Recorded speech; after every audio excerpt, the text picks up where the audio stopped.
the speech, I pray you, as I pronounced it to you, trippingly on the tongue. For if you mouth it, as many of our players do, I had us leave the tongue criers for your lines. Do not saw the air too much with your hands thus, but use all gently. For in the very torrent, tempest, and as I may say, whirlwind of your passion, you must acquire and negate the temperance that may give it smoothness.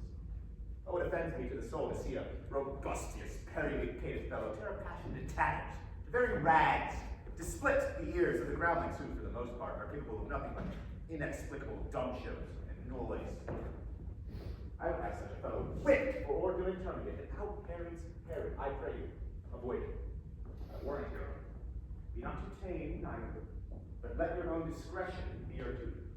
Suit the action to the word to the action, with this special observance, that you o'erstep not the modesty of nature. For anything so overdone comes from the purpose of playing, whose end, both at the first and now, was and is to hold as short the mirror up to nature. To show virtue, her own feature, scorn, her own image, in the very age and body of the time is form and presence. Now this be overdone, or come tardy off, while it may make the unskillful laugh, cannot but make the judicious grieve, the censure of which one must, in your allowance, o'erweigh a whole theatre of others. Oh, there be players that I have seen play, and heard others praise, and that highly, not to speak it profanely, that neither having the accent of Christian, nor the gait of Christian pagan, nor man of so strutted, and bold that I thought one of nature's journey had made men, and not made them well. They imitated humanity so abominably. I hope we have reformed that indifferently with us. Oh, reform it altogether. You, let not the clowns speak more than is set down for them. For there be of them that will themselves laugh, to set on some quantity of barren spectators to laugh too, though in the meantime some necessary question of the play be then to be considered. That's villainous, and shows most pitiful ambition of the fool that uses it. Go! Make you ready!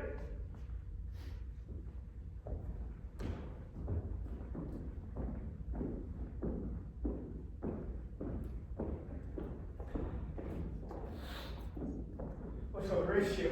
Here, sweet lord, at your service. Horatio. Thou art as just a man as ever my conversation coped for. Oh, my good lord. Nay, do not think I flatter. What advancement might I hope from thee that no revenge you hast with thy good spirits to feed and clothe thee? Why should the poor be flattered? Nay, that the candied tongue lick absurd pomp, crook the pregnant hinges of the knee where thrift may fall upon. To stop me. Since my dear soul was mistress of her choice, and could of men distinguish her election, she hath sealed thee for herself. For thou hast been as one suffering all that suffers nothing. And blessed are those whose blood and judgment are so well co-meddled that they are not a pipe for fortune's finger to sound what stop she please. Give me that man that is not passion's slave, and I will wear him in my heart's core. I, in my heart of heart, as I do thee. Something too much of this. There will be a play tonight before the king. One scene of it comes near the circumstance which I have told thee of my father's death, I prithee. When thou seest that act afoot, even with the very comment of thy soul, observe my own. If his occulted guilt do not itself unkennel in one speech, it is the damned ghost that we have seen. My imaginations are as foul as Vulcan's city. Give him heedful note, for I mine eyes will rivet to his face, and after we will both our judgments join in censure of his seed. If a steal off the whilst this play is playing and escape detected, I will pay the best.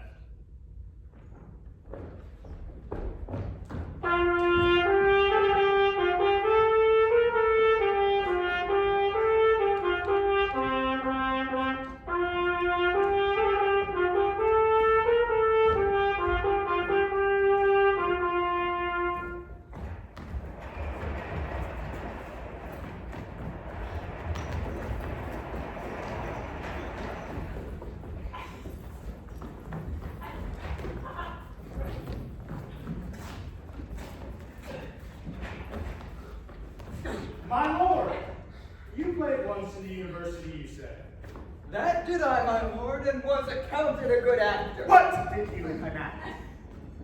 I did enact Julius Caesar. I was killed in the Capitol. Brutus killed me. Was a brute part of him to kill so capital a cat then? Are the players ready? Aye, my lord, they stand upon your patience. Come hither, my dear Hamlet. Sit by me. No, mother. His metal more attractive. Oh, do you mark that? Lady, shall I lie in your lap? No, my lord. What, did you think I meant country manners? I think nothing, my lord. Why, that's a fair thought to lay between a maid's legs. What is, my lord? No thing. You are married, my lord. Who, I? I, my lord. Oh, God! You're only jig maker. What should a man do but be married? For look you how cheerfully my mother looks, and my father died within these 2 hours. But an age is twice 2 months, my lord. So long. Hey, let the devil wear black, for I'll wear a suit of sables. Died 2 months ago, and not forgotten yet. Why then, there's hope a great man's memory may outlive his life half a year.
We shall see by this fellow here that the players cannot keep counsel, though tell all. Will it tell us what the play meant? I or any show that you will show them. Be not ashamed to show her, go not shame to tell you what it means.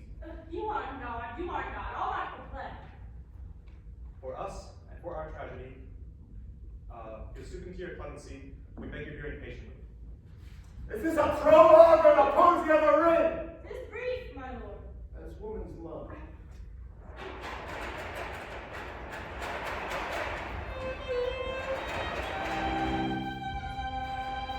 Oh, 30 times have Phoebus called on now, since love our hearts and iron in our hands unites with the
haply one has kind, for husband shall die.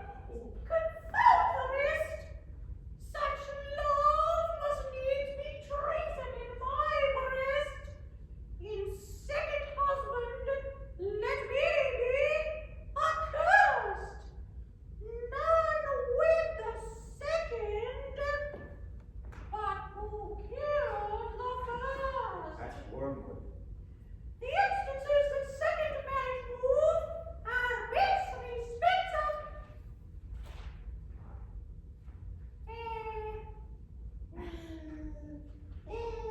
of thrift, but none of love.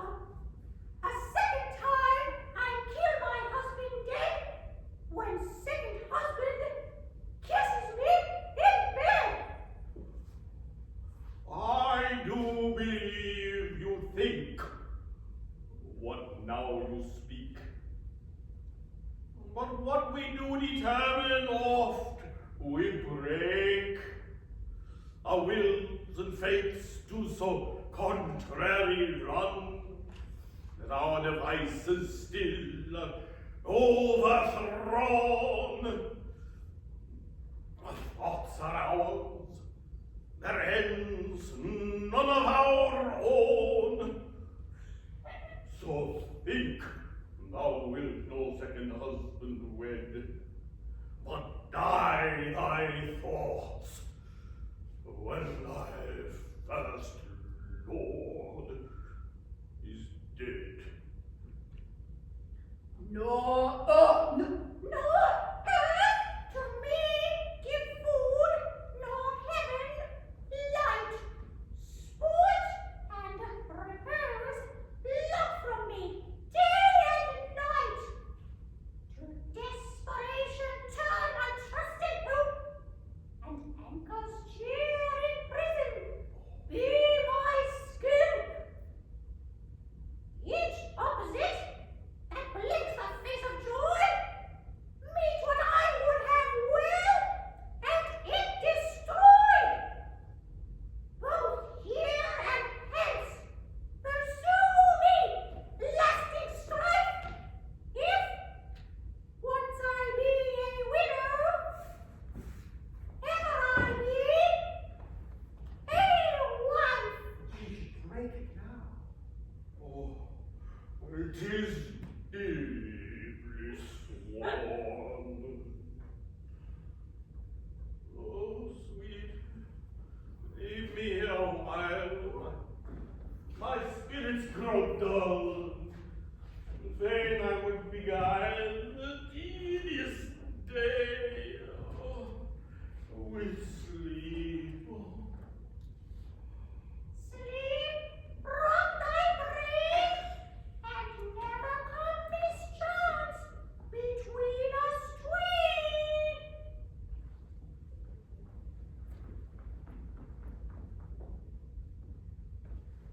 Madam, how like you this play?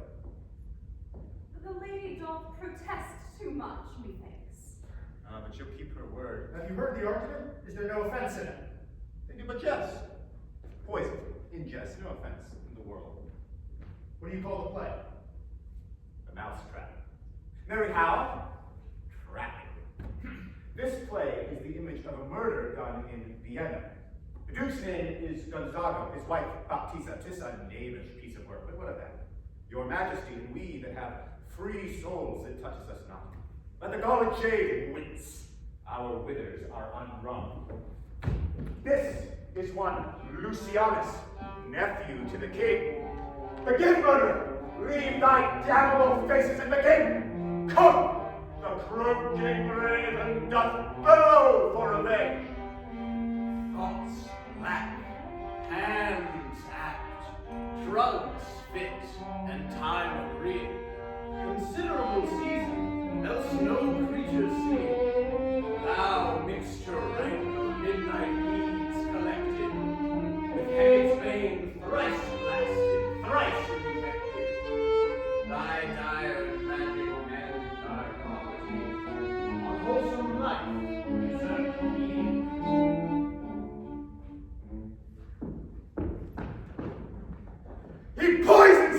garden for his estate. His name's Gonzago. The story is extant and written in very choice Italian. You shall see anon how the murderer wins the love of Gonzago's wife. Come on, away! Away! Give me some light! Lights! Lights! Lights!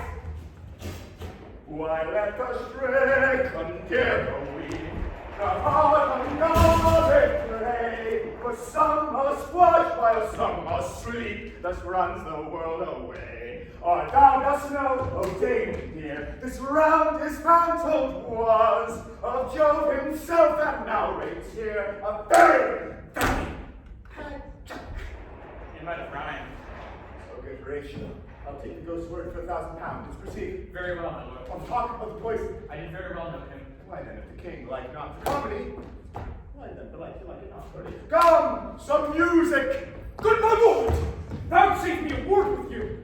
Sir, whole history. The king, sir, I, sir, what of it? is in his retirement marvelous distemper. Good drink, sir. No, my lord, with collar. Then your wisdom should show itself more richer to signify this to his doctor. For me to put him to his purgation would perhaps plunge him into more color. My lord, put your discourse into some frame and stare not so wildly from my affair. I name, sir, pronounce. The queen, your mother, hath, in most great affliction of spirit, sent me to you. You are welcome. No, my lord. This courtesy is not of the right breed. If it shall please you to make a wholesome answer, I will do your mother's commandment. If not, your pardon. And my return will be the end of business. Sir, I cannot What, my lord? make you a wholesome answer, my wits diseased. But such answer as I can make you shall command, or rather, as you say, my mother. Now, to the matter, my mother, you say. Then thus she says, your behavior hath struck her into amazement and admiration. A wonderful son that can so astonish a mother. Is there no sequel at the heels of this mother's admiration and heart? She desires to speak with you in her closet ere you go to bed. We shall obey. Were she 10 times our mother. Have you any further trade with us? My lord, you once did love me. You still, by these pickers and stealers. Good my lord, what is your cause of distemper? You do surely bar the door upon your own liberty when you deny your griefs to your friend. Sir, I lack advancement. How can that be, when you have the voice of the king himself for your succession in Denmark? Aye, sir. While the grass grows. Proverb, something musty. Ah! The recorder! Come, sir, withdraw with you. Why do you go about to recover the wind of me as if you would drive me into a toil? My lord, if my duty be too bold, my love is too unmannerly. I do not well understand that. Will you play upon this pipe? My lord, I cannot. I pray. Believe me, I cannot. I do beseech you. I know no touch of it, my lord. It's as easy as lying. Govern these ventages with your fingers and thumb. Give it breath with your mouth, and it will discourse most eloquent music. Look, you hear the stops. These. Can I command to any utterance of harmony? I have not the skill. I look you now. How unworthy a thing you would make of me. You would play upon me. You would seem to know my stops. You would pluck out the heart of my mystery. You would sound me from my lowest note to the top of my compass. And there is much music, excellent voice in this little organ, yet cannot you make it speak blood. Do you think I am easier to be played on than a pipe? Call me with instrument, you will, though you fret me, yet cannot you play upon me. God bless you, sir. My lord, the queen will speak with you, and presently. Do you see yonder cloud, almost in shape of a camel? By the mass, and 'tis like a goat, camel indeed. Or like a whale? Very like a whale. I will come to her by and by. They fool me to the top of my vent. Leave me, friends. I will come to her by and by. I will say so.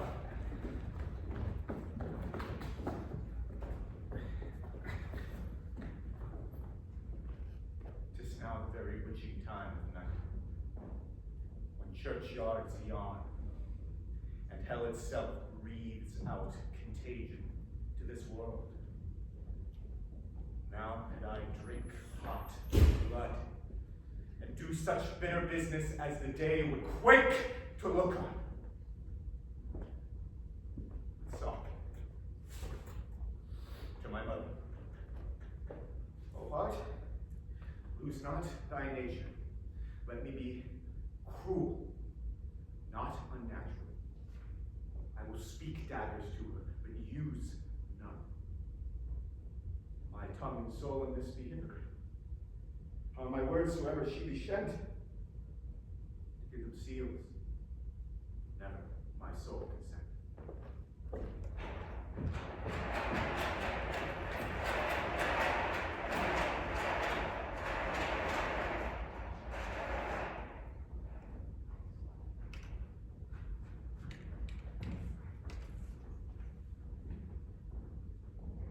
I like him not, nor stands it safe with us to let his madness rage. Therefore prepare thyself, I your commission will forthwith dispatch, and he to England shall along with you. The terms of our estate may not endure hazards so near as doth hourly grow out of his lunacies.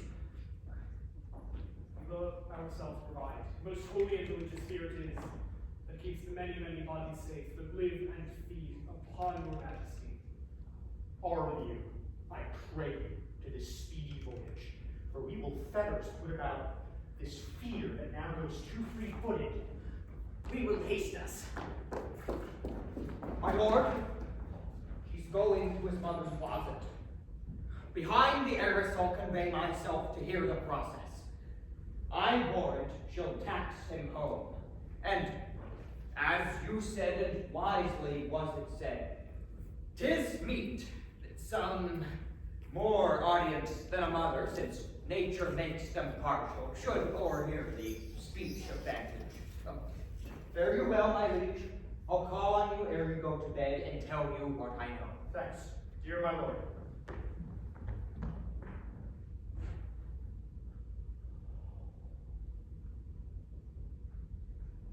My offense is rank. It smells to heaven. It hath the primal eldest curse upon it, a brother's murder. Pray can I not? Though inclination be as sharp as will, my stronger guilt defeats my strong intent. And like a man to double business bound, I stand in pause where I shall first begin and both neglect. What if this cursed hand were thicker than itself with brother's blood? Is there not rain enough in the sweet heavens to wash it white as snow? Whereto serves mercy but to confront the visage of offense? And once in prayer, but this twofold force to be forestalled ere we come to fall, or pardoned being down. Then I'll look up. My fault is past. But, oh, what form of prayer can serve my turn? Forgive me my foul murder. No, that cannot be. Since I am still possessed of those effects for which I did the murder. My crown, my own ambition, and my queen. May one be pardoned and retain the offense? In the corrupted currents of this world, offense's gilded hand may shove by justice, and oft, to seem the wicked prize itself, buys out the law. But 'tis not so above. There is no shuffling. There, the action lies in his true nature, and we ourselves compelled, even to the teeth and forehead of our faults, to give in evidence? What then? What rests? Try what repentance can. What can it not? Yet, what can it when one cannot repent? Oh,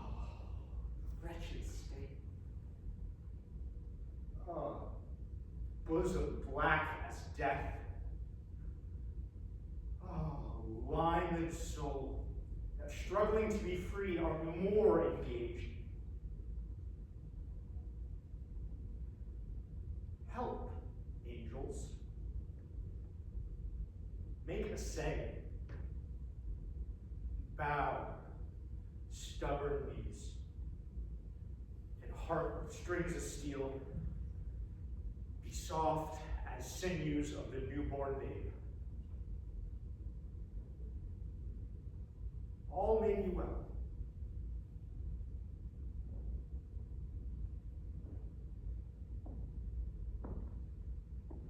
Now might I do it? Now he's praying.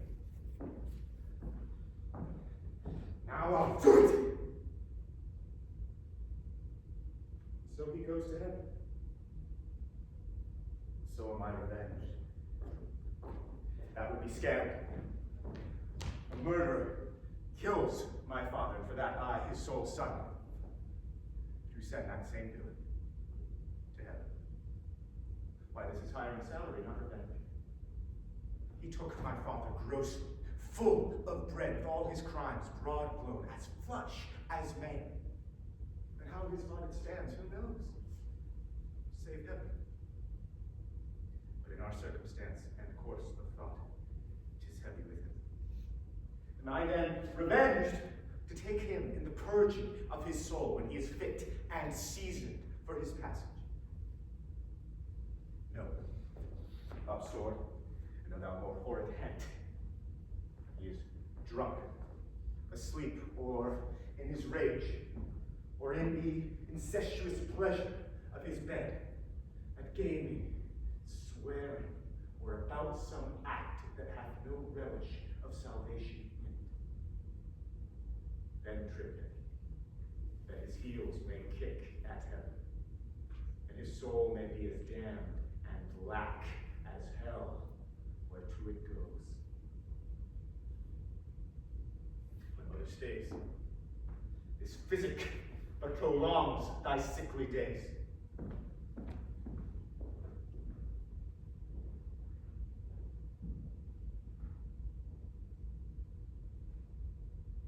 My words fly up. My thoughts remain below. Words without thoughts never to heaven go.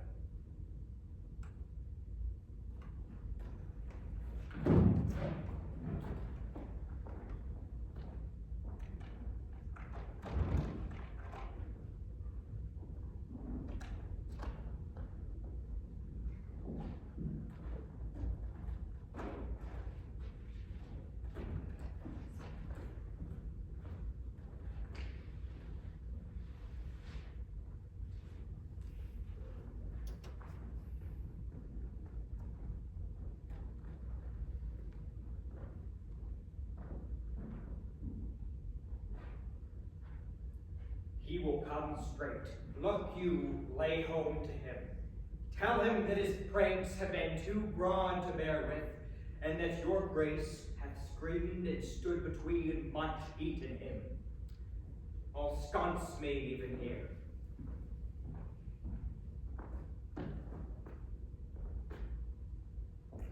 Pray you, be round with him. Mother! Mother! Mother! I'll warrant you, fear me not.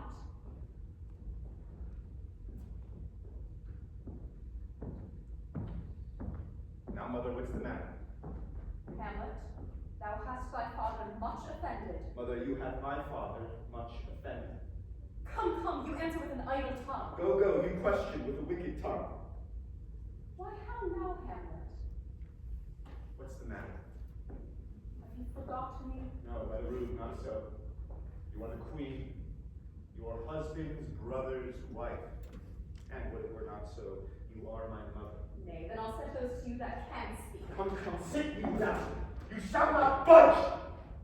You go not till I set you up at last, for you may see the inmost part of you. What wilt thou do? Thou wilt not murder me! What? How come? Oh, no, ransom! Dead! For I protect it!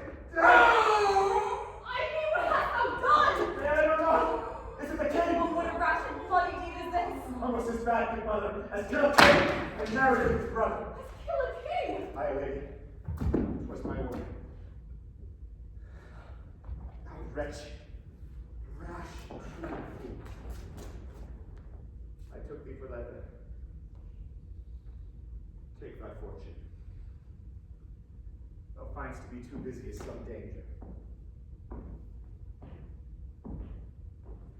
Leave wringing of thy hands. Peace. Sit you down, and let me wring your heart, for so I shall. What have I done that thou darest wag thy tongue in noise so rude against me? Such an act that blurs the grace and blush of modesty, calls virtue hypocrite, takes off the rose from the fair forehead of an innocent love, and sets a blister there, makes marriage vows as false as dicer's oaths. I mean, what act that roars so loud and thunders in the index? Look here, on this page, and on this, the counterfeit presentment of two brothers. See what grace is seated on this bride. Hyperion's curls, front of Jove himself, an eye like Mars to threaten and command, a station like the herald Mercury, new light on the heaven-kissing hill. A combination and a form, indeed, where every god did seem to set this seal to give the world assurance of a man. This was your husband. Look you now what follows. Here is your husband, like a mildewed ear, blasting his wholesome brother. Have you eyes? Ah! Have you eyes? You cannot call it love. For at your age, the heyday in the blood is tame. It's humble, and waits upon the judgment. Not judgment, but step from this to this. What devil was it that does a cousin you and whom it's blood? Oh, shame. Where's thy blush? Rebellious hell, if thou canst mutiny in a matron's bones to flaming youth, let virtue be as wax and melt in her own fire. Proclaim no shame when the compulsive ardor gives the charge, since lust itself as actively as burn, and reason pardons will. Oh, Hamlet, speak no more. Thou turnest my very eyes into my soul, and there I see such black and grievous spots as will leave there their taint. Yea, but to live in a red sweat of an semen bed, stewed in corruption, honeyed in making love over the nasty side. Speak to me no more! These words like daggers enter in mine ears. No more, sweet Hamlet! A murderer! And a villain, a slave that is not 20th part the tithe of his precedent lord, a vice of kings, a cutpurse of the empire and the rule, that from a shelf the precious diadem stole and put it in his pocket. No more! A king of shreds and patches.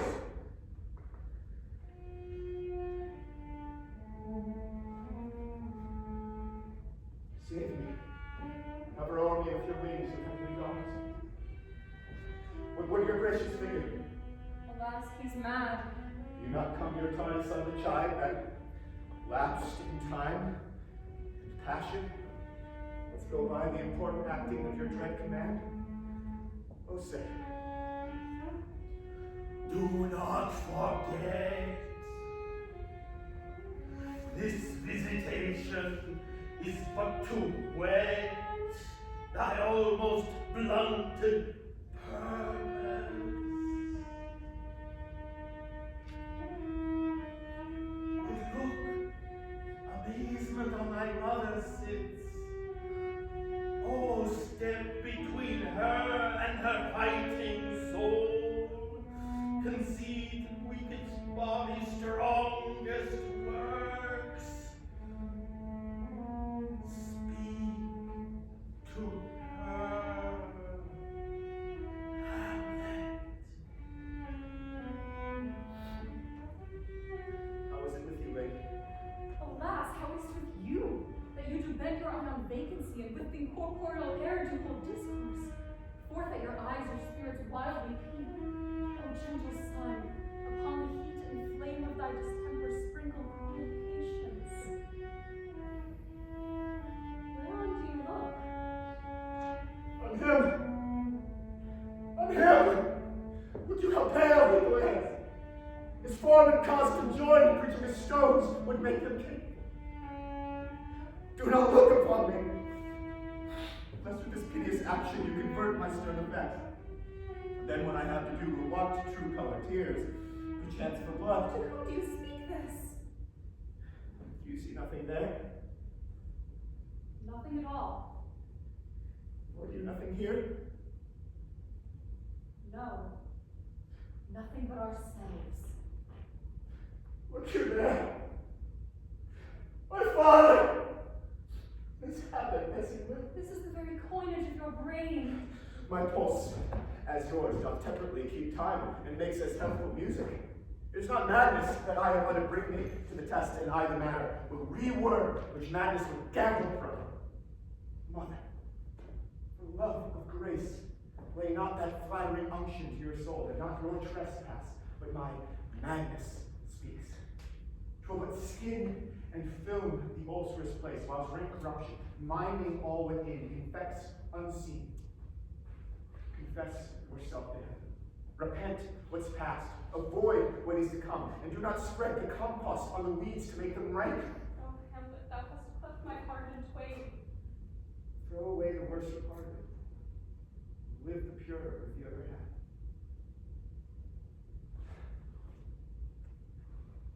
Good night.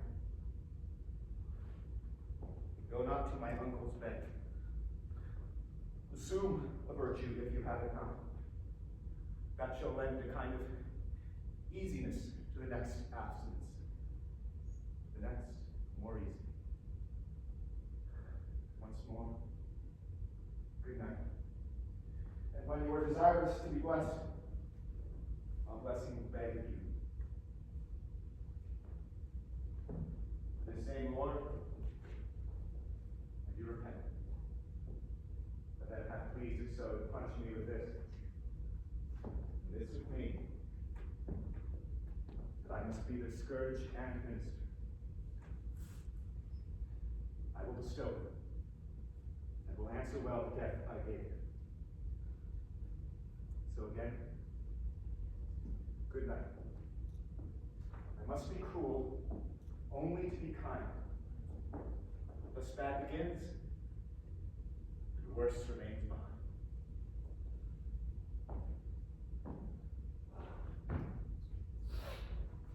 One word more, good lady. What shall I do? Not this, by no means, that I bid you do. Let the blood king tempt you again to bed. Did you want him on your cheek, call you his mouse, or for a pair of reedy kisses, or paddling in your neck with his damning fingers, making to wrap all this matter outside, essentially, and not in madness, but madden craft. 'Twere good if you let him know. Be thou assured, if words be made of breath and breath of life, I have no life to breathe what thou hast said to me. I must to England, you know that? Alack, I had forgot. So concluded on. This letter's sealed, and my two schoolfellows, whom I will trust as I will adders fanged, they bear the mandate. They shall sweep my way and marshal me to Maybury. Let it work. Oh, 'tis most sweet when in one line two crafts directly meet. This man shall set me back. I'll love the guts into the neighbor room. Mother, good night indeed. This counselor is now most still, most secret, and most grave, who was in life a foolish, prating knave. Come, to draw towards an end with you.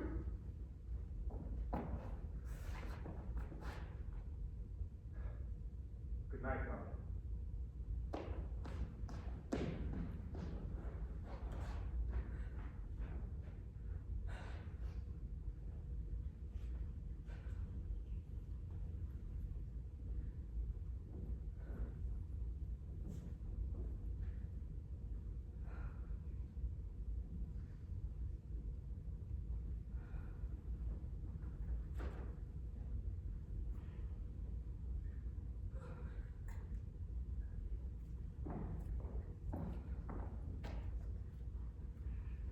There's matter in these sighs.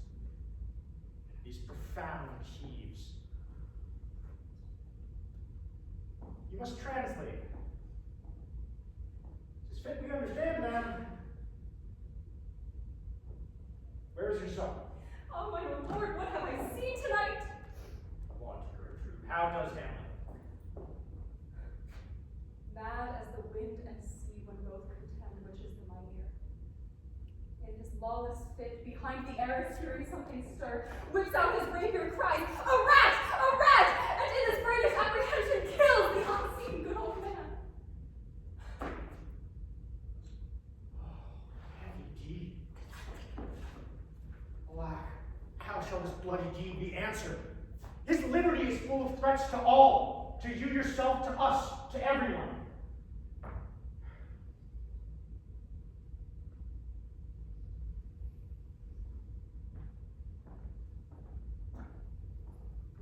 He shall speak to England.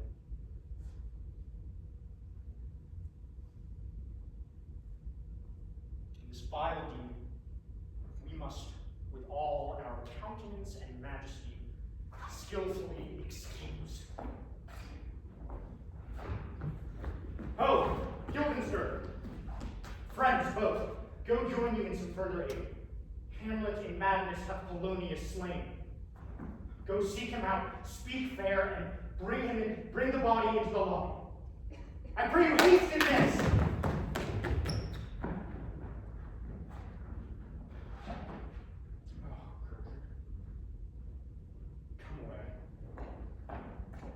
Call up our wisest friends and tell them both what we mean to do and what's untimely done by he who's mad.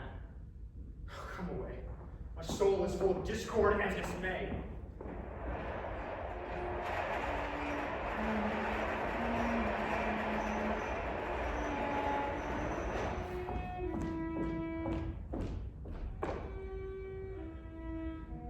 Safely stowed.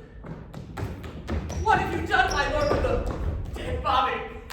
Compounded it with dust, where to tis hid. You must tell us where the body is, so that we may take it thence and bear it to the chapel. Do not believe. Believe what? That I can keep your counsel, but not mine own. Besides, to be demanded of a sponge, where an application should be made by the son of a king. Take you me for a sponge, my lord? Aye, sir, that soaks up the king's countenance, his rewards, his authorities. But such officers do the king best service in the end. He keeps them like an apple in the corner of his jaw, first mouthed to be last swallowed. When he needs what you have gleaned, it is but squeezing your sponge. You shall be dry again. I understand you not, my lord. I'm glad of it. A knavish speech sleeps in a foolish ear. My lord, you must tell us where the body is and go with us to the king. The body is with the king. The king is not with the body. The king is a thing. A thing, my lord? Nothing. Come, take me to him.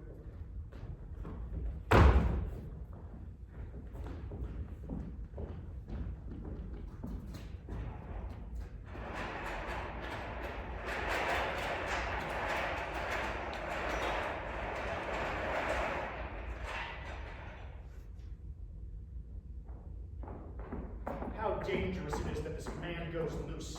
It must not be with the strong law on him, for he is loved of a distracted multitude, who light not in their judgment, but their eyes. Whence 'tis so, the offender's scourge is weighed, but never the offense. To bear all smooth and even, this sudden sending him away must seem a deliberate pause. Disease's desperate groan, by desperate appliance are relieved, or not at all. How now, Hamlet? Where is Polonius? At supper. At supper. Where? Not where he eats, but where he is eaten. A certain convocation of politic worms are eaten at it. Your worm is your only emperor for diet. We fat all creatures else to fat us, and we fat ourselves for maggots. Your fat king and your lean beggar is but variable service. 2 dishes, but to 1 table. There's the end. What dost thou mean by this? Nothing. But to show you how king may go progress through the guts of a beggar. Where's Polonius? In heaven. Send thither to see. But if you find him not there, seek him in the other place yourself. Indeed, if you find him not within this month, you may nose him as you go down the stairs into the lobby.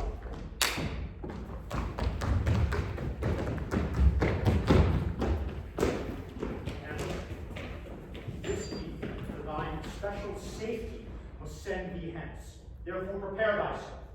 The associates tent, and everything is bent for England. For England. Aye, Hamlet. Good. So it is, if thou knewest our purposes. I see a cherub and sees them. We come. For England. Farewell, mother. Thy loving father, Hamlet. My mother. Mother and father is man and wife. Man and wife is one flesh. And so, my mother. But come for England!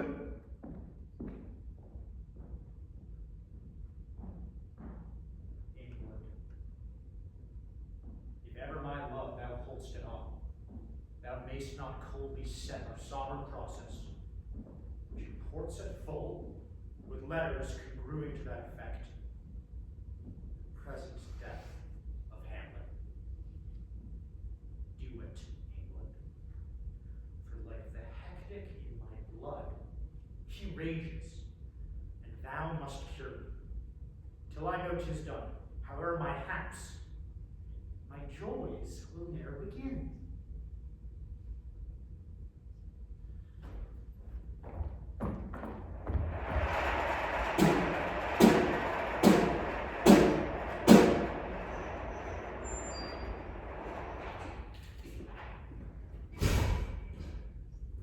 Go, Captain. For me greet the Danish king. Tell him that by his license Fortinbras craves the conveyance of a promised march over his kingdom. You know the rendezvous. If that his majesty would aught with us, we shall express our duty in his eye, and let him know so. I will do it. Go. Softly on.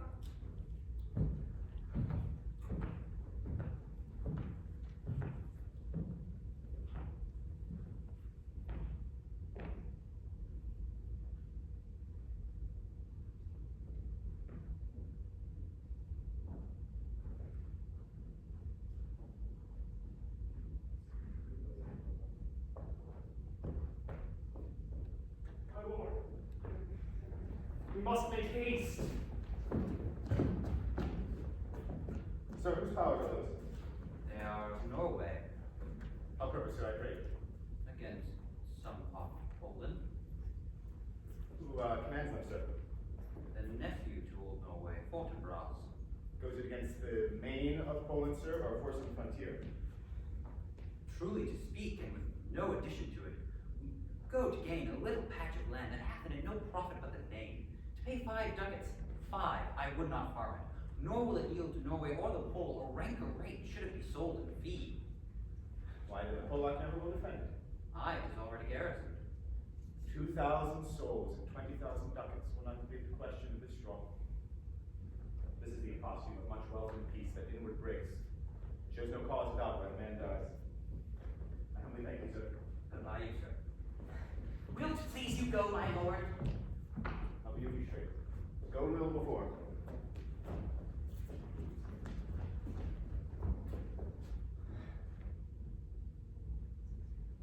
All occasions do inform against me. Spur my dull revenge. What is a man? If his chief good and market of his time be but to sleep and feed, beast no more. Sure, he that made us with such large discourse looking before and after gave us not that capability and godlike reason to fuss in us unused. Now whether it be bestial oblivion or some craven scruple of thinking too precisely on the event. A thought which, quartered, hath but one part wisdom, and never 3 parts coward. I do not know why yet I live to say this thing's to do. Since I have cause, and will, and strength, and means to do it. Examples gross as earth exhort me.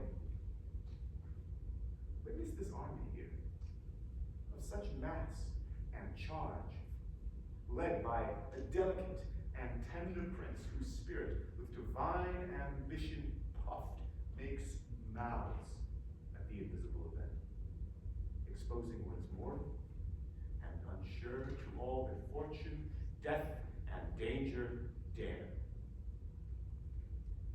Even for an eggshell. Rightly to be great is not to stir without great argument, but greatly to find quarrel in a straw when honor's at the stake. How stand I then? That have a father killed, a mother stained, excitements of my reason and my blood, and let all sleep, whilst to my shame I see the imminent death of 20,000 men who form a fantasy and trick of fate go to their graves like beggars, fight for a plot whereon the numbers cannot try the cause, which is not tomb enough and continent to hide the slain.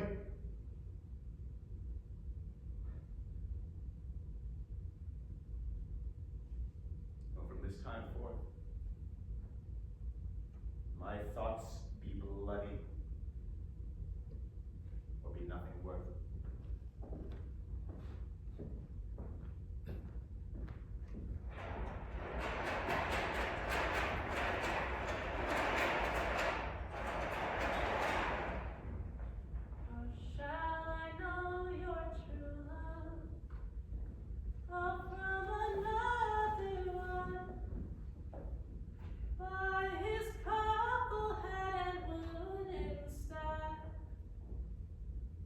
Hempen sandal shoe. Sweet lady, what imports this song? To you, nay, pray you, mark. He is dead and gone, my lord. He is dead and gone.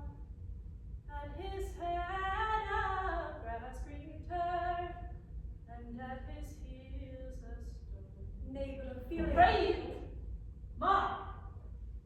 White his shroud has mountains snow, darted all with sweet love. Alas, which back to the ground did not go, with these true love shows. How do you, pretty lady? Let's have no words of this. But when they ask you what it means, say you this. Tomorrow is St. Valentine's Day, and all in the morning good times. And I am made in your window to be your Valentine. Then up he rose and donned his clothes and doffed the chamber door, letting a maiden out a maid, never departed more. Pretty Ophelia. Indeed. But I know I'll make none not. Quoth she, before you tumbled me, you promised me to wed. So would I have done by yonder sun, and thou wouldst not come to my bed. How long hath she been thus? Oh, I hope all will be well. We must be patient. But I cannot choose but weep to think that they would lay him in the cold ground. My brother shall know it! And so, I thank you for your counsel. Good night, ladies. Good night, sweet ladies. Good night, good night. Follow her close, give her good watch, I pray you.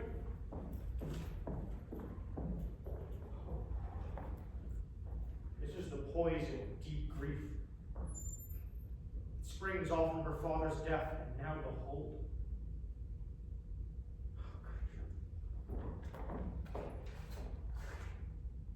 When sorrows come, they come not single spies, but in battalions. First her father slain, next your son gone, and he most violent author of his own just remove, and the people muddied. Thick and unwholesome in thoughts and whispers for a good Polonius death. And we have done but greenly hugger-mugger to inter him. Poor Ophelia, divided from herself and her fair judgment, without the which we are but pictures or mere beasts. Last, and as much containing as all these, her brother is in secret come from France. Oh, Gertrude. This, like to a murdering peace, in many places gives me superfluous death. Attend! Where is my switchers? Let them guard the door! What is the matter? Save yourself, my lord! The ocean, or Imperium is listed, not the flats of war, in piteous case than young Laertes, than a riotous head or bears your officers. The rabble call him lord, and as if the world were now but to begin, antiquity forgot, and custom not known. The ratifiers and prompts of every word they cry, choose we, Laertes shall be king. Oh, how cheerfully on the false trill they cry, oh, this is counter, you false Danish dogs! Where is he? Where is this king? Sirs, stand you all without!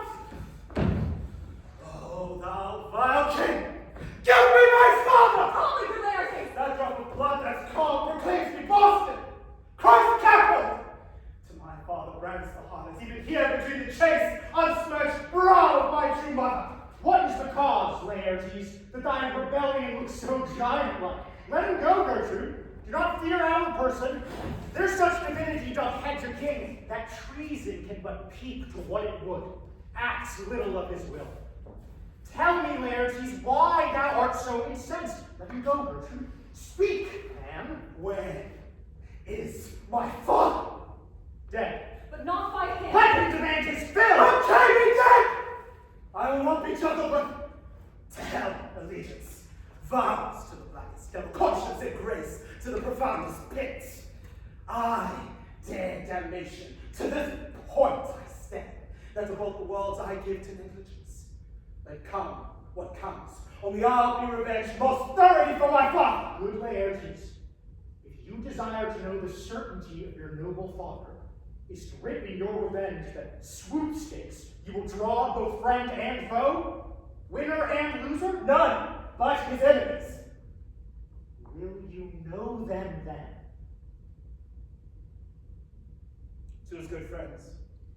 Thus do I'll ope my arms, and like the kind life-rendering pelican repass them with my blood. Why now you speak like a good child, and a true gentleman. That I am guiltless of your father's death, and am most sensibly in grief for it, it shall as level to your judgment appear, as day doth to your eye. They bore him barefaced on the bier, and on his grave ran many a tear. Fare thee well, sweet dove. Unstyle my lips, and just persuade revenge you could not move us. You must sing a down, and you call him a downer. Oh, how we becomes it. There's rosemary. That's for remembrance. Pray you love. Remember? There's pansies. That's for thoughts. Documented madness, thoughts and remembrance fitted. There's fennel for you.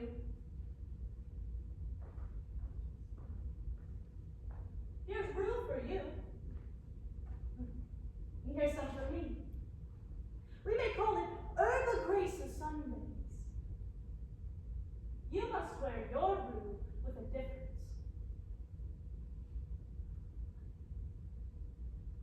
There's a daisy. I'd give you violets, but they withered all when my father died. They say it made a good end.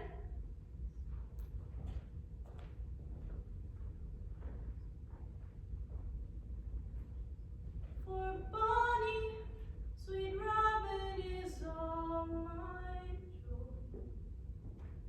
And will it come again? He will not come again. No, no, he is dead. Go to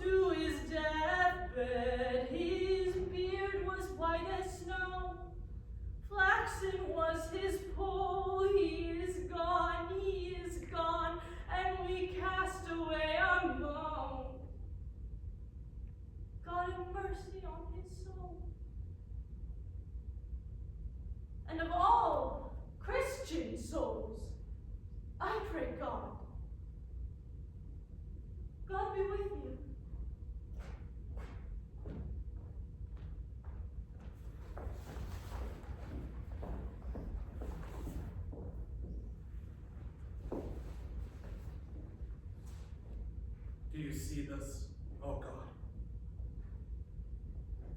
Laertes, I must commune with your grief, or you deny me right. Go but apart.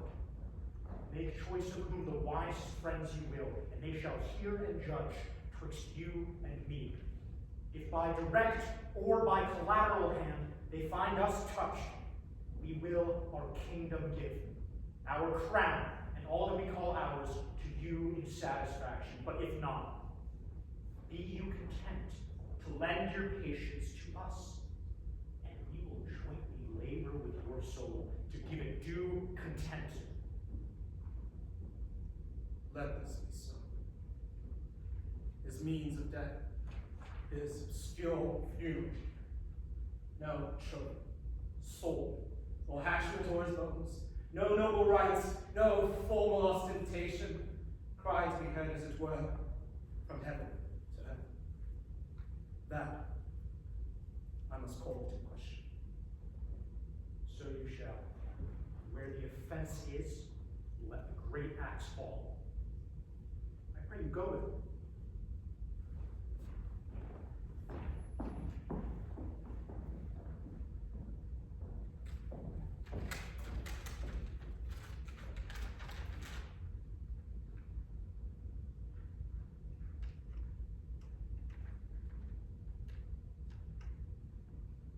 Horatio, when thou shalt have overlooked this, give these fellows some means to the king. They have letters for him. Ere we were 2 days old at sea, a pirate of very warlike appointment gave us chase. Finding ourselves too slow of sail, we put on a compelled vow. In the instant, I boarded them. They got clear of our ship, so I alone became their prisoner.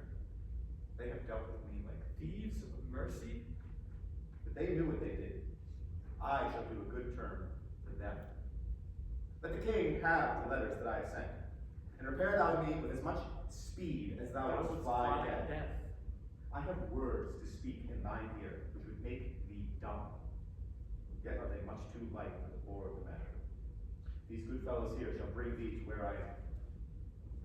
Rosencrantz and Guildenstern hold their course for England. Of them I have much to tell thee. Farewell. Be that thou knowest thine. Hamlet.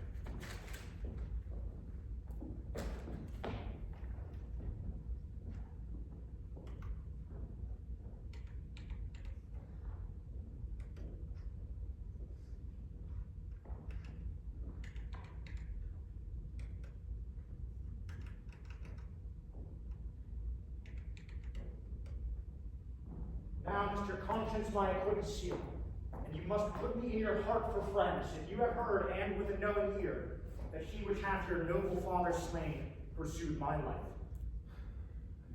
It well appears. But tell me, why you proceed not against these feats so criminal and so capital in nature, as by your safety, greatness, wisdom, and all things else you may be worse than I? Oh, for two special reasons, which may to you perhaps seem much unsinew, but yet to me they're strong. The queen, his mother, lives almost by his looks.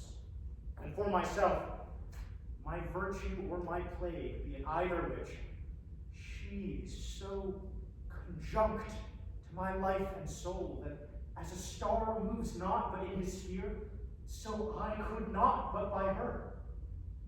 The other motive why to a public count we may not go is the great love the general gender bared, who, dipping all his faults in their affection, work like the river that turneth wood to stone, convert his gyves to graces, so that my arrows, too slightly timbered for so loved art, would have reverted back to my bow again, and not where I aimed them.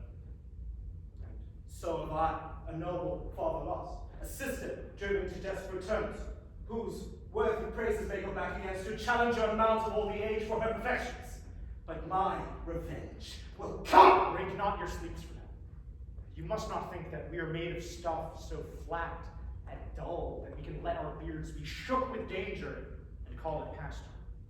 You shortly shall hear more. I loved your father, and we love ourselves, And this, I hope, will teach you to imagine. Letters, my lord, from Hamlet. These to your majesty, this to the queen. From Hamlet? Who brought them? Laertes shall hear them. Leave us.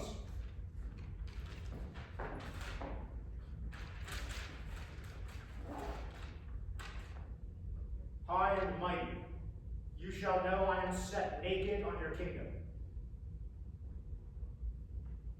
Tomorrow shall I beg thee leave to see thy kingly eyes, when I shall from the first, begging pardon, thereunto recount the occasion of my sudden coming back. What should this mean? Are all the rest come back? Or is it some abuse and no such thing? Know you the hag? 'Tis Hamlet's character. Naked. And in a postscript here he says, hello. Can you devise me? I'm lost in it, my lord. But let it come. It warms the very sickness in my heart that I live to tell him to his teeth. Thus didst thou. If this be so, as how else should it be? How otherwise? Will you be ruled by me? Aye, my lord, if you'll not rule me to a peace. To thine own peace. If he be now returned as checking out his voyage, and that he means no more to undertake it, I will work him to an exploit, under the which he cannot choose but fall.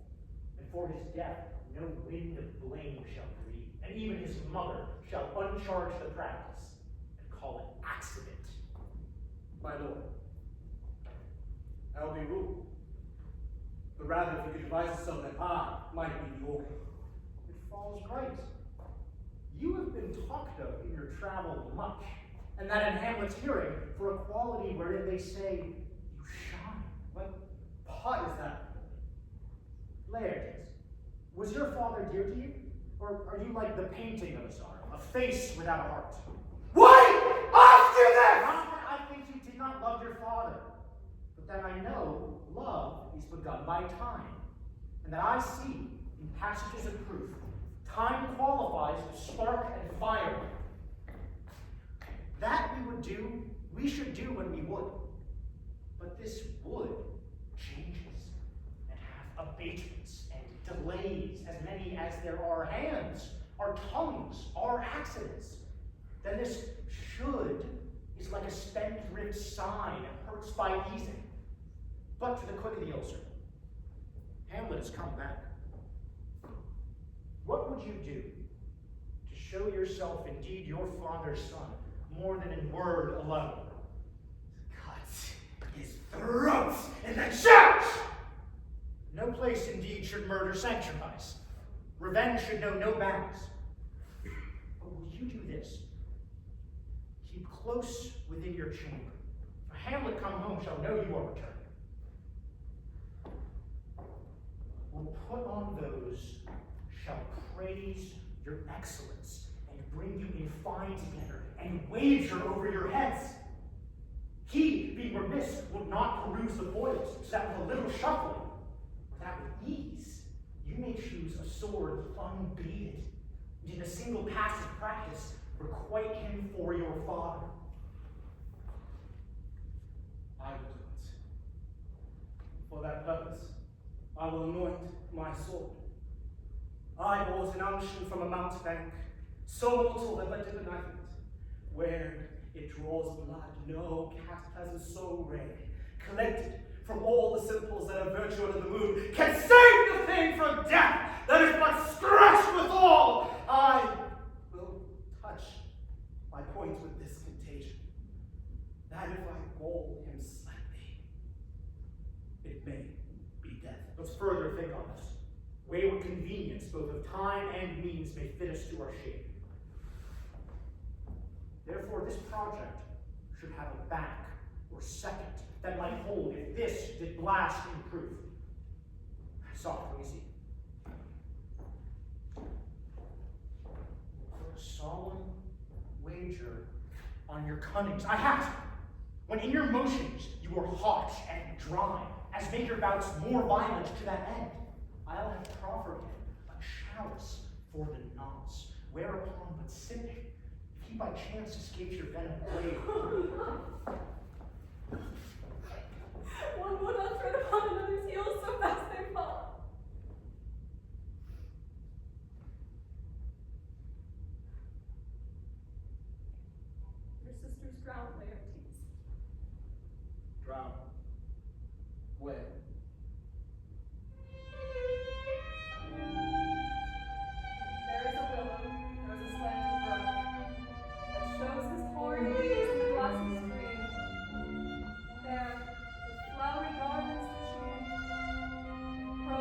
flowers, nettles, daisies, and long purples that liberal shepherds give a grosser name, but are called names to dead men's fingers, call them.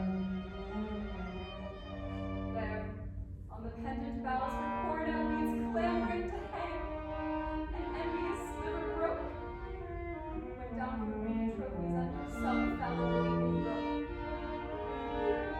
Clothes spread wide, and mermaid like the while they bore her up, which time she chanted snatches of old ballads, as of one incapable of her distress.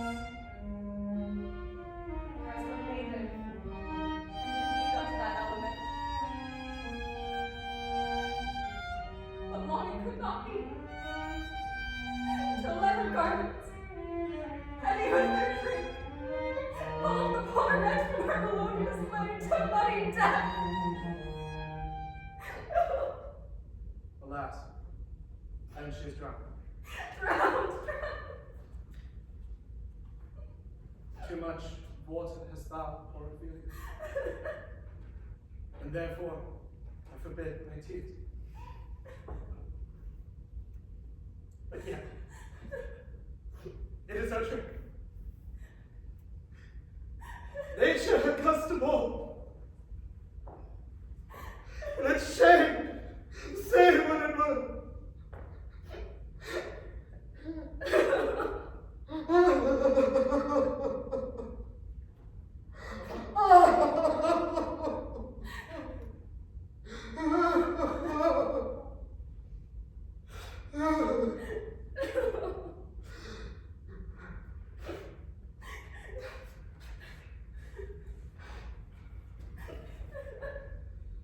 When these are gone, a woman will be out. And you, my boy, I have speech of fire that fain would blaze, but that this folly drowns it. Let's follow. How much I have to do to calm his rage. Now I fear this will get started. Therefore, let's follow.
Supposed to be buried in a Christian burial, and she willfully seeks her own salvation. I tell thee she is. Therefore make her grave straight. The crowner hath sat on her and finds it Christian burial. How can that be? Unless she drowned herself in her own defects. Why, 'tis found so. It must be self-offended. It cannot be else. For if I drown myself willingly, it argues an act.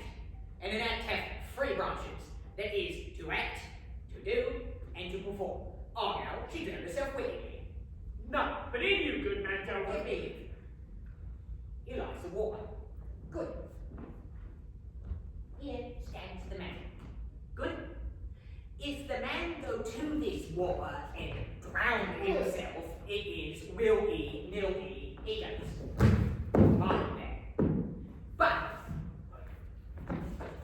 if the water come to him and drown him, he drowns not himself.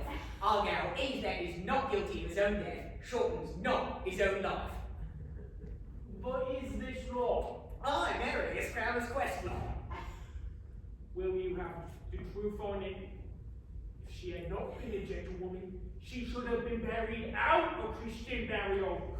Why, there thou sayest, and the more's the pity that great folk should have countenance in this world to drown or hang themselves more than they're even Christian. Come, my spade. There is no ancient gentleman, but gardeners, ditchers, and gravemakers. They are a balanced profession. Was he a gentleman? Oh, he was the first that ever wore arms. I'll put another question to thee. If thou answerest me not to the purpose, confess thyself. Go to. What is he that builds stronger than either the mason, the shipwright, or the carpenter? The gallows maker. For thou lives 1,000 tenants. The gallows does well. In faith, the gallows does well. But how does it do well? It does well to those that do ill. Now, they're not still to say that the gallows is built stronger than the church. So the gallows may do well to thee. To his end, come. Who builds stronger than the mason, the shipwright, or the carpenter? I tell me that, and I know. Mary, now I can tell. To it. Mass, I cannot tell. Cudgel thy brains no more about it, for your dull ass will not mend this place with be. When you are asked a question next, say a grave maker. The houses he builds last till doomsday. Go get thee in and fetch me a stoup of liquor. Are you wed? I did love. Before it was very sweet. Does this fellow have no feeling for his business? He sings in grave making. Custom hath made him a property of easiness. So, the hand of little employment hath the danger sense. By age with his stealing, steps. That's so. You could sing once. Seal the native jaws into the ground as if 'twere a king's jaw that did the first murder. This could be the pate of a politician, which this ass now o'erreaches, one that would circumvent God, might it not? It might have been. Or of a courtier, one who would say, "Good morrow, sweet lord, how dost thou, sweet lord?" This could be the pate of my lord such a one, who praised my lord such one's horse when he went to beg it, might it not? Might, my lord. 'Tis e'en so. Now, my lady worms, chopless, and knocked about the mazzy with the sexton's spade. Here's fine revolution if you got the trick to see it. But these bones cost no more the breed, but to play at loggings with them. My name you think on. Pig and the spade, full. There's another! This could be the skull of a lawyer. Where be his quiddities now, his quillets, his cases, his tenures, and his tricks? Why does he suffer now, this mad knave, to knock him about the sconce with a dirty shovel, and not tell him of his action in battle? Why? The very conveyances of his land will scarcely lay in that box. It must the inheritor himself have no more. Not a jot more, my lord. Are not parchments made out of sheepskin? Aye, my lord, and caskets too. They are sheep and calves, which seek out assurance in that. I'll speak to the so. Whose grave is this, sir? Mine, sir. Adam for a king. I think it be thine indeed, for thou liest in it. You do not lie in't, therefore 'tis not yours, sir. For my part, I do not lie out. I do not lie in't, yet it is mine. Thou dost lie in it, to be in it, and say it's thine, is for the dead, not from the quick, therefore thou liest. 'Tis a quick lie, sir. Draw away again from me to you. What man is thou digging for? For no man, sir. What woman, then? For none neither. Who is to be buried in it? For one that was a woman, sir, but rest her soul, she's dead.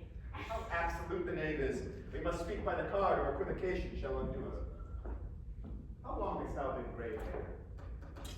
Of the days in the year I came to it the day I last King Hamlet overcame 40 rest. How long is that since? Cannot you tell that?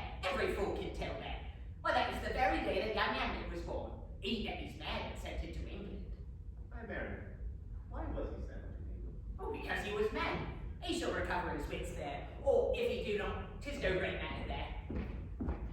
Why? 'Twill not be seen in it there. There men are as mad as he. How came he mad? Very strange thing they say. How strange can they say? Faith, he with losing his wits. Upon what ground? Here in Denmark, I've been sexting a man boy 30 years. How long will a man bind his earth? Then he rot. Faith, if he be not rotten afore he die, as we many pocky corpses nowadays who can scarce hold a line in, he will last you some 8 year or 9 year. Here's a skull that hath lain in the earth 3 and 20 years. Whose was it? A horse and madfellow's it was. Whose do you think it was? I know not. A pestilence on him for a mad rogue. He bought a flagon of Venice on me at once. This same skull, sir, was, sir, Yorick's skull, the king's jester. This. He back.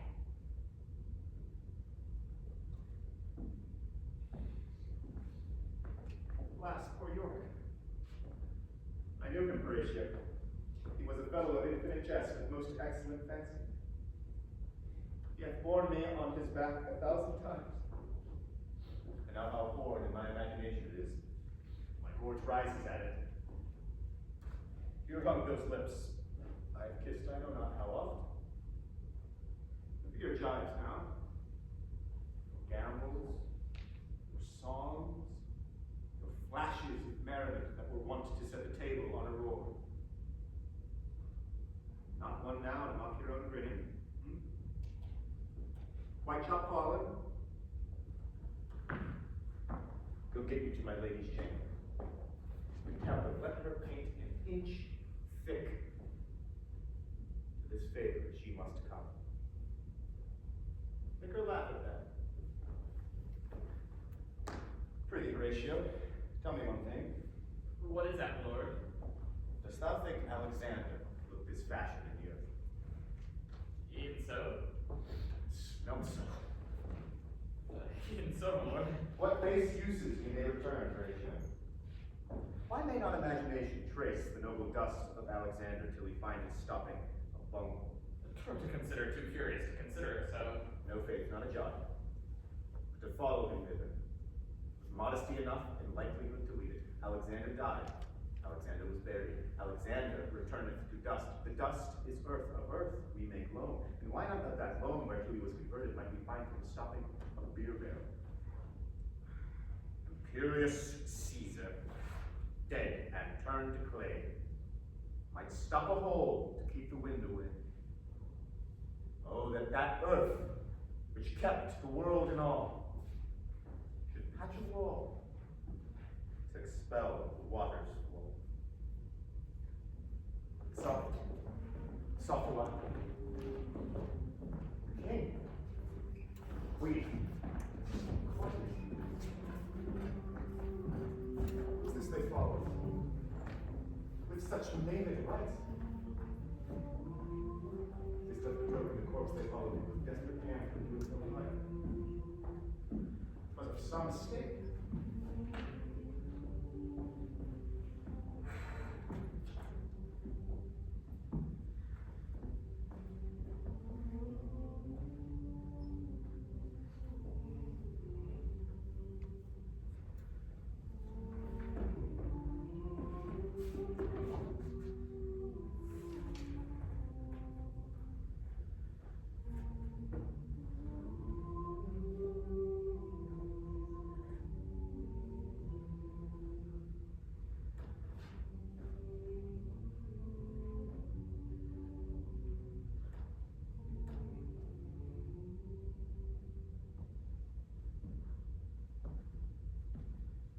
What ceremony else?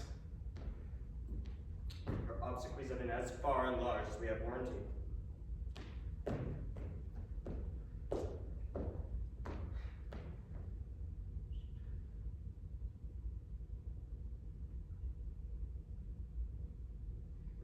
death was doubtful.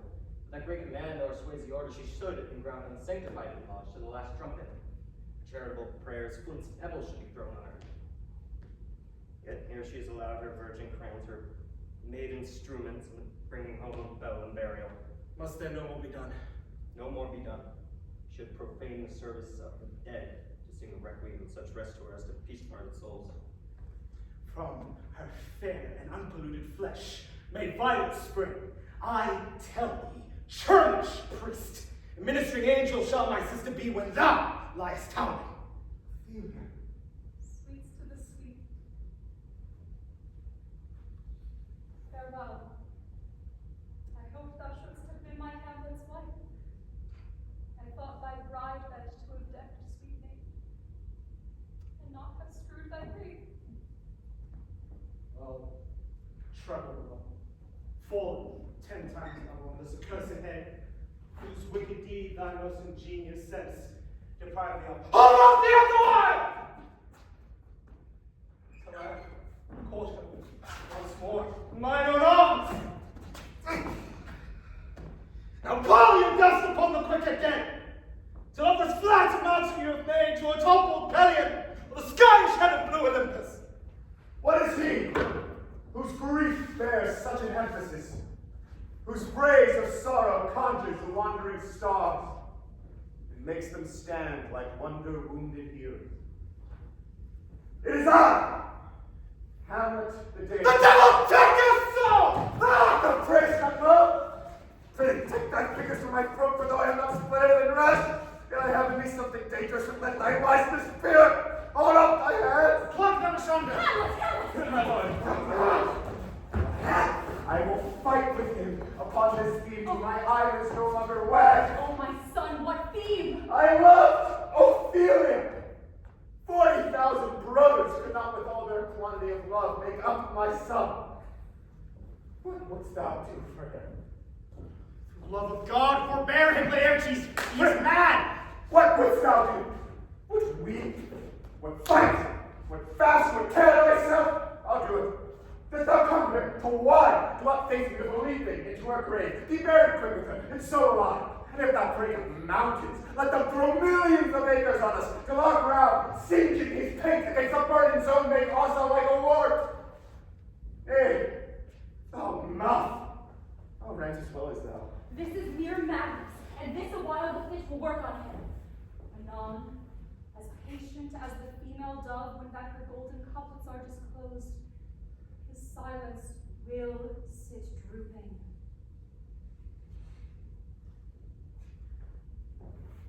Pray, sir, what reason do you use me thus? I loved you ever. But 'tis no matter.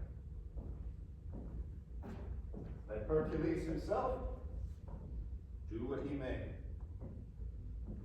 The cat will mew, and dog will have his day.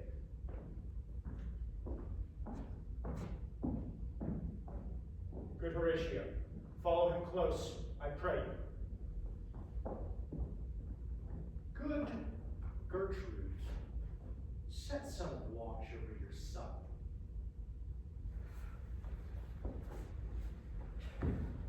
This grave shall have a living monument. An hour of quiet shall we thereby see. Till then, in patience, our proceedings be. No blackout yet. Go ahead. Blackout.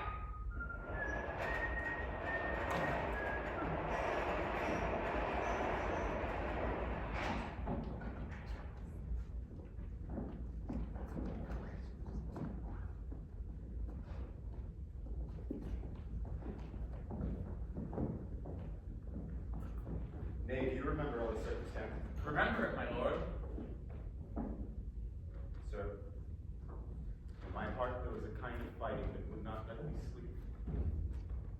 He thought I lay worse than one of the mutines in the bilboes. Rashly, and praise be rashness for it. To let us know our indiscretions sometimes serve us well when our deep plots do fall. And that should learn us there's a divinity that shapes our ends. Rough hew them how we will. That's most certain. Up from my cabin, my sea gown scoffed about me. Groped I in the dark to find out that, at my desire, fingered their packet, and finally withdrew to mine own room again, making so bold my fears for getting manners, to unseal their grand commission. And there I found Horatio, royal knavery, an exact command, larded with many several sorts of reasons importing Denmark's health and England's too. That on the supervised, no leisure bade, no, not to say the grinding of the axe, my head should be struck off. Is it possible? Here's the commission. Read it at more leisure. We're still then here, how I to proceed. I beseech you. Being thus benetted round with villains, I sat me down, devised a new commission, wrote it fair, an earnest conjuration from the king, that on the view and knowing of its contents without debatement, further, more or less, he should its bearers put to sudden death, not striving time allowed. So Guildmaster and Rosencrantz go to it? Why, man, they are not here in my conscience. Their defeat is by their own insinuation grow. 'Tis dangerous when the baser nature falls between the past and fell insensitive points of mighty opposites. Why, what a king is this? Is it not, thanks speech? Stand me now upon. He that hath killed my king, and whored my mother, popped in between the election and my hopes, thrown out his ankle for my proper life, and with such cozenage. It is not perfect conscience. Your lordship is right. Welcome back to Denmark. Dost thou know this waterfly? No, my good lord. Thy state is the more gracious to suffice to know it. Sweet lord, if your lordship were at leisure, I should impart a thing to you from his majesty. I will receive it, sir, with all diligence of spirit. Put your bonnet to its right use, and answer for the head. I thank your lordship. It is very hot. It is very cold. The wind is northerly. It is indifferent cold, my lord, indeed. Methinks 'tis very hot and sultry for my complexion. Exceedingly, my lord. It is very sultry, 'twere. I cannot tell how. My lord, his majesty bade me signify to you that I has laid a great wager on your head. Sir, this is the matter. I beseech you, remember. Nay, my lord, for my ease and good faith. Here is newly come to court Laertes, believe me, an absolute gentleman, full of very excellent differences of a soft society and great showing. Indeed, to speak feelingly of him, he is the card or calendar of the gentry, for you shall find in him the constant of what part a gentleman would see. The concernancy, sir. Why do we wrap the gentleman in our more rawer bread? Sir? Is it not possible to understand in another tongue? You'll do it, sir, really. What imports the nomination of this gentleman? Of Laertes. His purse is already empty. All his golden words are spent. Of him, sir, yes. I know you are not ignorant. I would you did, sir, but if you did, it would not much approve me, but well. I know you are not ignorant of what excellence. I dare not confess that, lest I should compare with him in excellence. For to know a man well were to know himself. I mean, my lord, for his weapon. But in the imputation laid on him by them, in his meed, he's unfellowed. What's his weapon? Rapier and dagger. That's two of his weapons, but well. The king, sir, hath wagered with him 6 Barbary horses, against which he has in pawn, as I take it, 6 French rapiers and poniards, again, each with their signs as girdle, hanger, and so. 3 of the carriages in Phaeton, very dear to fancy, very responsive to the hills, most delicate carriages, and of a very liberal conceit. The king, sir, hath played, sir, that in a dozen passes between yourself and him, he shall not exceed you 3 hits. He had laid on 12 for 9, and it would come to an immediate trial if your lordship would vouchsafe the answer. Oh, I answer no. I mean, my lord, the opposition of your person in trial. Sir, I will walk here in the hall. Let the king know it is the breathing time of day with me. Let the swords be brought, the gentleman willing, and the king hold his purpose. I will win for him if I can. If not, I gain nothing but my shame in the audience. Shall I deliver you so? To this effect, after what Flourish your nature will. I commend my duty to your lordship. Yours. He does well to commend himself. He doesn't Thomas Elston's turn. The lapwing runs away with a shell on his head, and I did so just as The king, sir, sends to know if your pleasure holds to play with Laertes, or if you will take longer time. I'm constant to my purposes. They follow the king's pleasure. If his fitness speaks mine already. Now or whensoever, provided I be so able as now. The king and queen and all are coming down. In happy time. The queen desires you use some gentle entertainment to Laertes before you fall to play. She will instruct me. You will lose, my lord. I do not think so. Since he went into France, I've been in continual practice. I shall win at the odds. But thou wouldst not think how ill. All's here about my heart, Horatio. But it is no matter. If your mind is like anything, my lord, obey it. I will forestall the repair hither and tell them you are not fit. Not a whit. We defy augury. There's a special providence in the fall of a sparrow. If it be now, 'tis not to come. If it be to come, it will be now. If it be not now, yet it will come. The readiness is all. Since no man knows aught of what he leaves, what is to leave the time? Let me.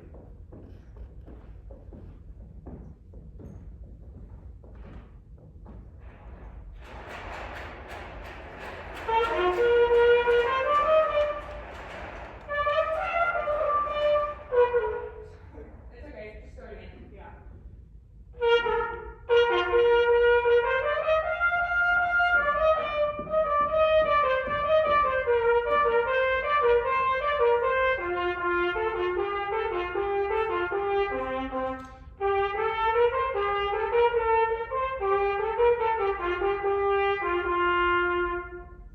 Come, Hamlet. Take this hand from me.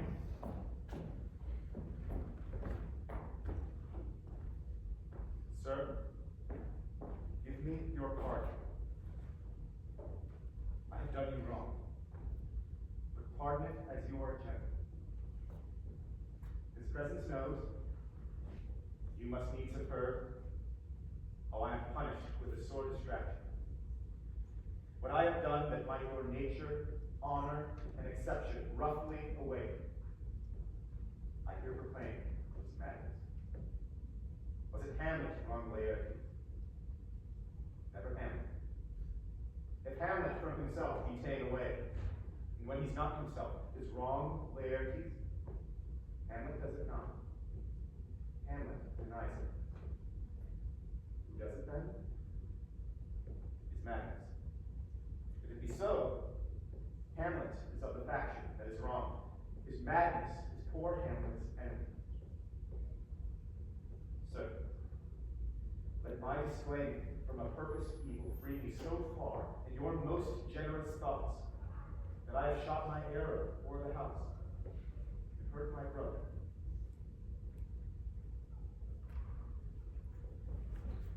I am satisfied in nature, whose motive in this case should stir me most to my revenge.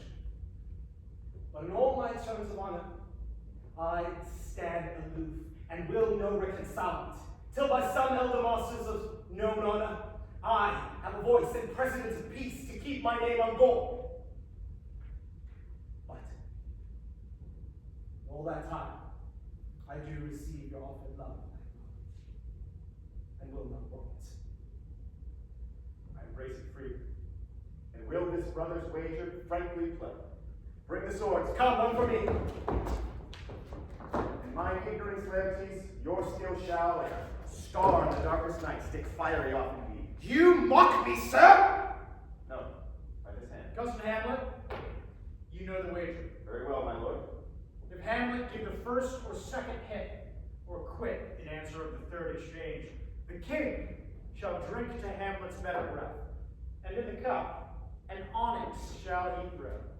Richer in worth than that which 4 successive kings in Denmark's crown have worn. Come, begin.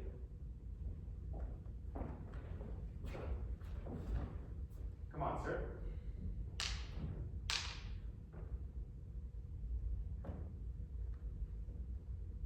Come, my lord.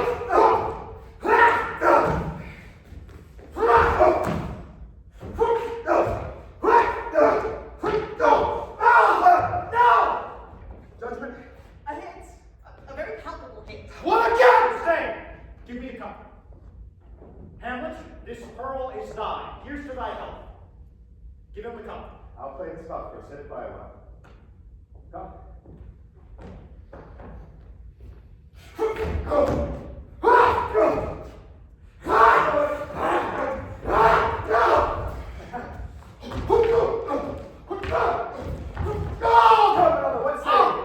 I do confess it! Our son shall win! His faint and scant of breath.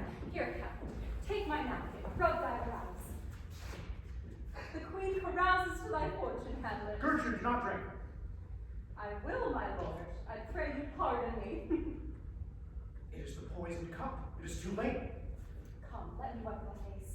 I dare not drink yet, madam. By and by. Hamlet is almost against my conscience. Come, Laertes, you do but dally. Come, pass with your best violence, or I am sure you make a wanton of me. Say you so. Come on!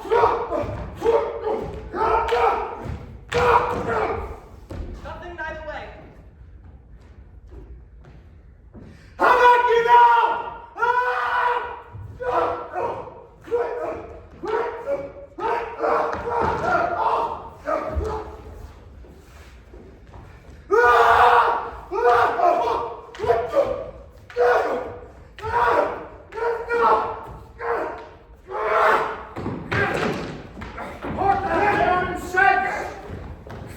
Hey, come on, Charles. The queen, they're home! You played on both sides. How's it, my lord? Goes the Laertes. Why is the woodcock in my own springe altar? I am just killed by my own treachery. How does the queen? She swoons to see them bleed. No, the drink, the drink! Oh, my dear Hamlet. The drink, I am poisoned. Treachery! Sing it out! It is here, Hamlet! Thou art slain. No medicine in the world can do thee good. In thee there's not half an hour's life.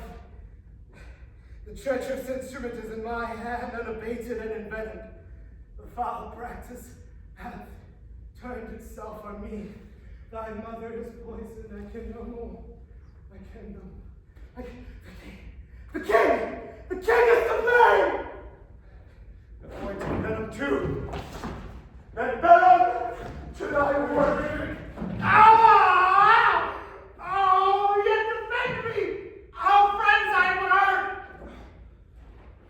Thou incestuous. Damn it! Murder state. Drink off this potion. Is thy union here? Go. Follow my mother. He is justly so. It is a poison tempered by himself. Exchange forgiveness with me, noble Hamlet.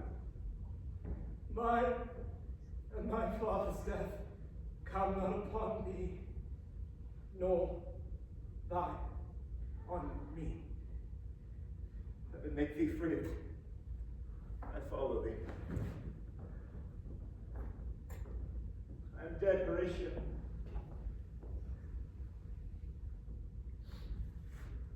Wretched queen. Adieu.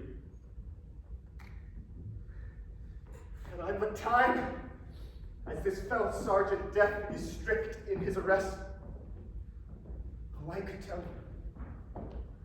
But let me. Horatio, I am dead. Thou livest. Report me and my cause aright to the unsatisfied. Never believe it. I am more an antique Roman than Dane. There's yet some liquor left. As our man, give me the cup. Let go. By heaven, I'll have it.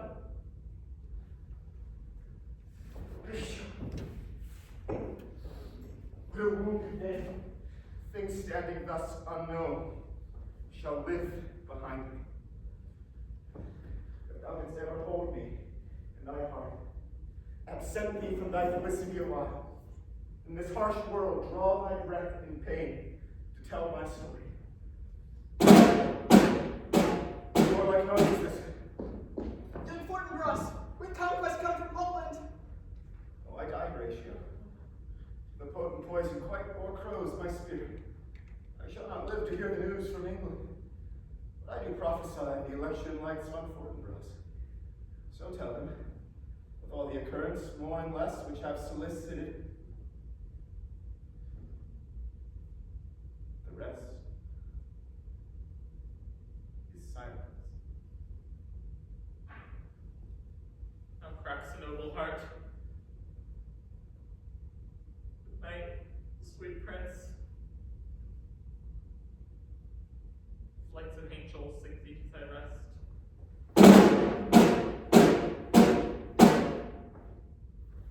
Why does the drum come hither?